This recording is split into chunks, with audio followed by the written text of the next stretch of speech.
Sebelum kita masuk ke dalam pelayanan firman, mari saudara-saudari sekalian kita bangkit berdiri. Kita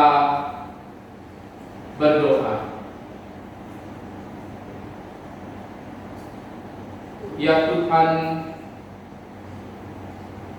kuasai kami dengan kuasa Roh Kudus. Ajar kami untuk takut, hormat, dan setia ketika firman Tuhan disampaikan.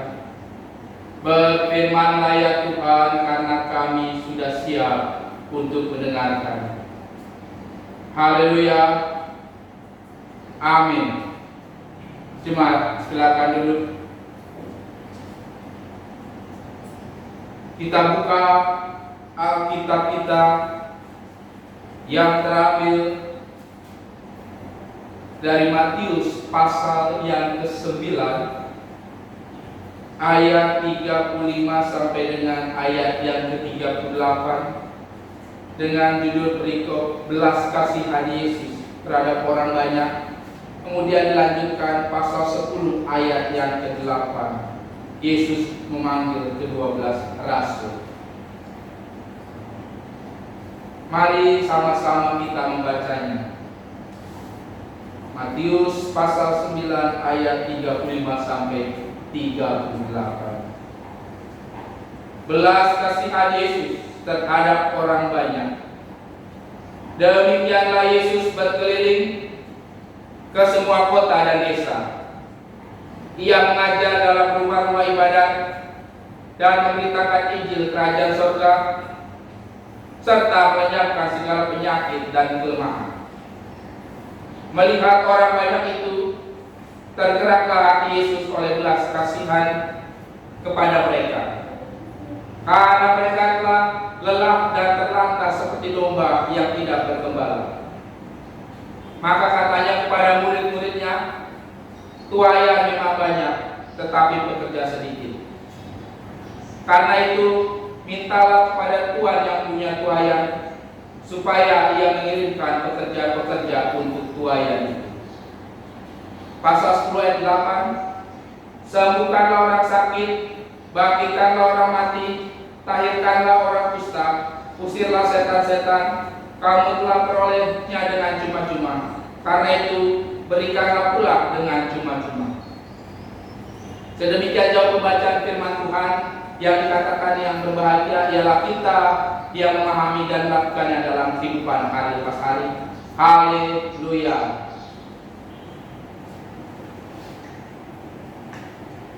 Shalom. Selamat pagi Bapak Ibu Saudara-saudara yang dikasihi oleh Tuhan Yesus Kristus. Apa kabar? Saya yakin semua dalam keadaan baik-baik. Dan pada minggu pagi ini kita diberi tema kelebihanmu adalah kecukupan orang lain. Luar biasa kata-katanya. Kelebihanmu adalah kecukupan orang lain. Apalagi di tengah-tengah masa pandemi atau masa sulit ini. Tentunya buat kita yang merasa ada kelebihan, tidak ada salahnya memperhatikan yang butuh atau yang kekurangan atau bahkan butuh bantuan. Jangan ketika orang teriak-teriak minta tolong baru kita cepat membantu. Saudara-saudari yang dikasihi oleh Tuhan Yesus Kristus, pada umumnya jika seseorang diminta untuk mengartikan kata kelimpahan, maka yang terbesit dalam pikirannya adalah kata kelebihan. Hal tersebut selain karena ditunjang oleh makna yang tertulis di dalam kamus, mungkin juga karena pola hidup dan perkembangan zaman yang seakan-akan menarik manusia untuk menolak kata cukup. Alhasil muncullah standar-standar tertentu untuk mengukur standar kelimpahan, mulai dari yang bersifat materi seperti finansial, status, derajat, hingga standar yang bersifat non materi, kemampuan berpikir, merasa dapat melakukan sesuatu atau berucap dan sebagainya. Sehingga konsekuensi dari tidak tercapainya standar kelimpahan tersebut adalah masuknya seseorang ke dalam golongan tertentu yang tidak pantas, tidak berarti, tidak cukup, tidak bisa, atau berbeda. Nah, sekarang jika dipertanyakan kepada saya dan Bapak Ibu saudara-saudara sekalian, apakah yang menjadi kelebihan kita saat ini? Apakah yang menjadi kelimpahan kita saat ini? Ataukah dalam hal apa saja kita berlimpah? Atau yang lebih mendasar lagi, sudahkah kita sungguh-sungguh berlimpah? Sudahkah kita melihat orang lain sebagai dia atau sebagai mereka yang mempunyai kelimpahan? Saudara-saudara yang dikasihi oleh Tuhan Yesus Kristus, penulis Injil Matius memperlihatkan sosok Yesus sebagai dia yang berlimpah dengan segala kasih, hikmat, dan pengetahuan. Dan dalam kelimpahan itu, Yesus berkeliling ke kota dan desa. Ia mengajar dari rumah ke rumah, ibadat, dan memberitakan Injil kerajaan surga serta menyembuhkan orang sakit. Pada zaman itu Yesus dianggap spesial dan diagungkan. Padahal jika dilihat status sosial dan derajatnya, Yesus masih termasuk dalam golongan yang sederhana, seorang Yahudi, seorang anak tukang kayu. Tetapi dalam perjalanannya, Yesus menjalankan misi tidak seorang diri, tetapi Dia mengutus murid-murid menjalankan misi sesuai karunia yang dilimpahkan Allah kepadanya.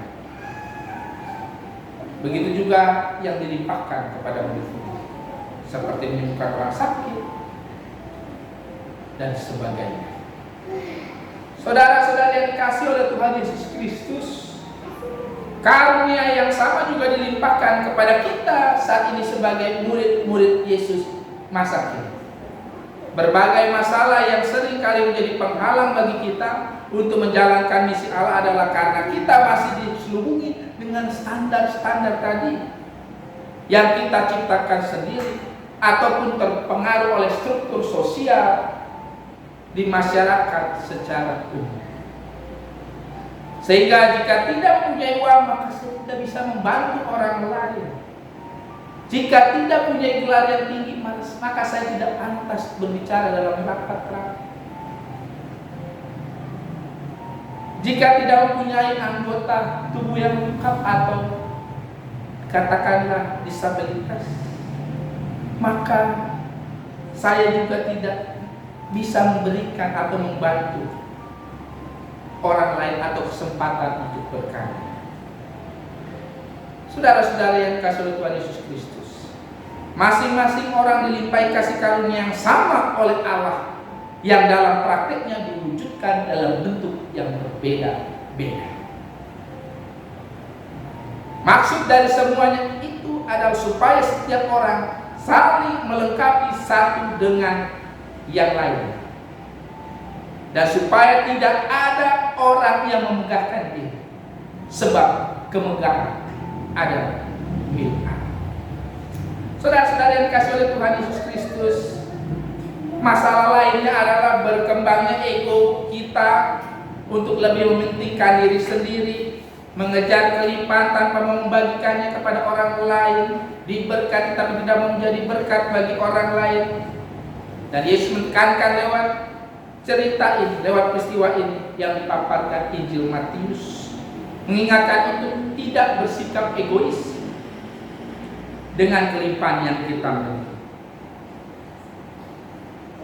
Di ayat 8 pasal yang 10, kamu telah memperolehnya dengan cuma-cuma, karena itu berikanlah pula dengan cuma-cuma. Ya, dengan cuma-cuma. Saudara dan saya harus menjadi berkat bagi orang lain, memberikan sesuatu orang lain dengan cuma-cuma, seperti yang sudah Tuhan berikan kepada kita. Ada pepatah yang mengatakan, jika seorang guru tidak ingin muridnya lebih pintar darinya, maka dia bukanlah guru sejati. Jika seseorang memiliki pengetahuan yang lebih, maka hendaklah dia mengajarkannya kepada orang lain, sehingga mereka memperoleh pengetahuan yang cukup. Jika seorang punya makanan yang lebih, hendaklah dia membagikan kepada saudara-saudara kita yang masih kelaparan, sehingga mereka yang kelaparan dan butuh makan memperoleh asupan yang cukup. Jika seorang punya hak untuk berkarya, maka berikanlah juga hak yang sama kepada orang lain, sehingga mereka mendapat sebuah penghormatan dan penghargaan sebagai manusia seutuhnya. Dan ketika saya dan saudara memberikan apa yang lebih yang ada dalam diri kita, maka yakin kita tidak akan kekurangan, melainkan menjadi cukup.